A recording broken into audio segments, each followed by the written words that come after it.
թանկացել է, մենք այնօր ցույց տվեցինք, բրդեք ձեր ավտոները, ինչա ուժները բան, թևերի մեջ ուժ չկա, համեն ֆիթնեսը լավ ծառայություն է։ Բենզինը թանկացել է, մենք այնօր ցույց տվեցինք։ Սիրելի հայրենակիցներ, ուրեմն հայտնի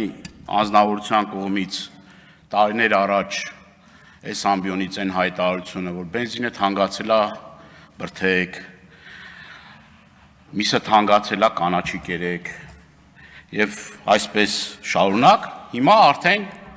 ոչ թե մտել են քաղաքացու գրպանը, այդ հլա մի կողմ որ քաղաքացու գրպանն են մտել, այստեղ նաեւ հարցի մյուս կողմը կա, ուրեմն հարցի հաջորդ կողմն էլ է նա որ ասում են դե բոյկոտը չկայացավ, քաղաքացիները չբոյկոտեցին, հիմա ասում են որ բոյկոտը կայացել է, քաղաքացիներն էլ դժգոհ են այս ամեն ինչից, ասում են չէ, պիտի այս մարդկանց բռնենք, զննենք, ուրեմն անհարմարություններ պատճառենք եւ սենց շարունակ։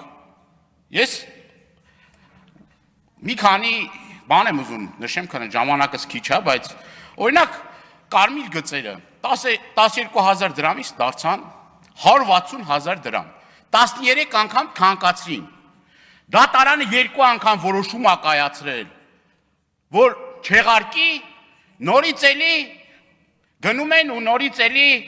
այդ բողոքարկում են 5 դատավորի կայացրած որոշումը։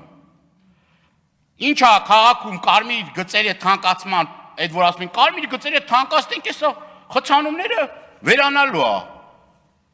Խցանումները ոչ վերացան, ոչ էլ այդ թանկացումների արդյունքում որևէ մի փոփոխություն տեղի ունեցավ։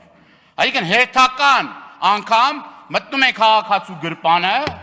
հերթական անգամ իրենք իրենց ասածներին հակասում։